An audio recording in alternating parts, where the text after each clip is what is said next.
Hey everybody, this is Keith. Welcome to KeithSpeaks. Now, I'm not certain if you've heard of a certain talking head in sports who has been made the statement that black people need to vote Republican. Yeah, that Republican. The Republican that has just diminished and taken away the power of the black vote in the former Confederate States. Yeah. Well, let me tell you about a man named Stephen A. Smith. Now, didn't much like him on ESPN, but I'm not here to talk about sports. I'm here to talk about a role because Stephen A. Smith has been playing one for a very long time. And a lot of people mistook the volume for the vision.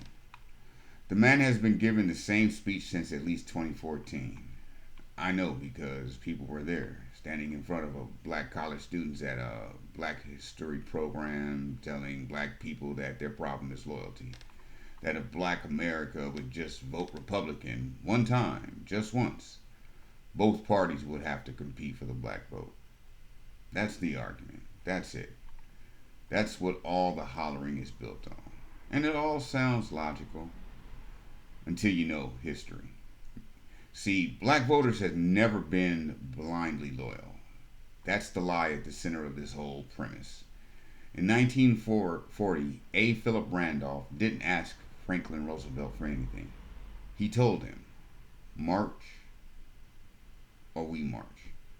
The threat of a Negro march in Washington forced FDR to sign Executive Order 8802, the Double V campaign, the Black Cabinet, the Tuskegee Airmen program buried in a military budget line so Congress wouldn't kill it.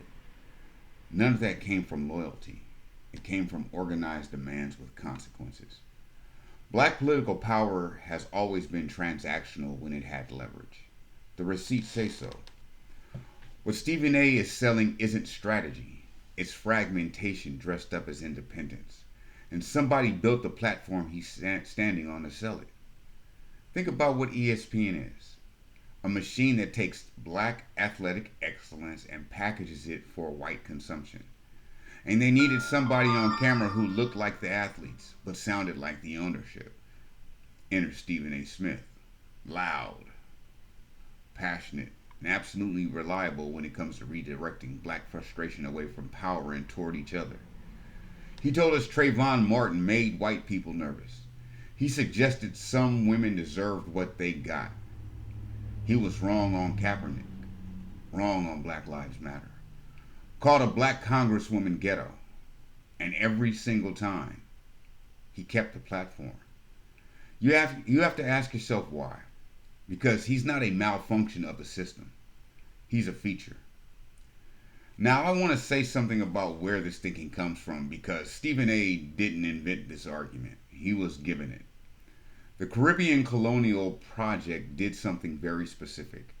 It didn't just enslave bodies, it built a ladder, a caste system based on proximity to whiteness.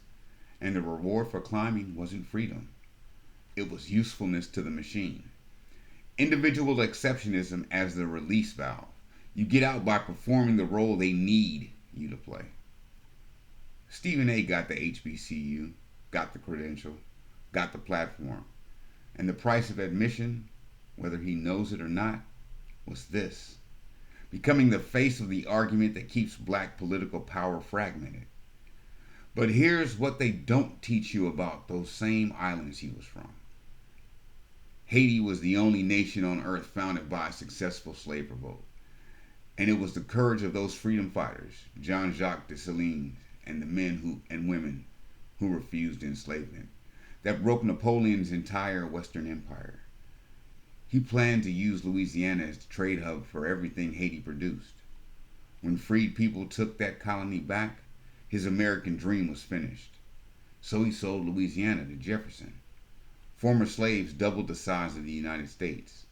One of the worst military defeats in French history, delivered by people who weren't supposed to win. The resistance was always there in those islands.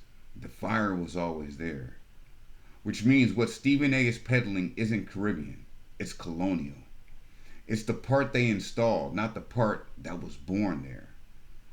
The HBCU gave him the release valve. ESPN gave him the megaphone. And the machine got exactly what it paid for. Just like Nicki Minaj. A poster boy for a very old grift. Watch the pattern. Follow the money. And brother, we gotta do better. This is Keith. This is KeithSpeaks. Thanks for showing up.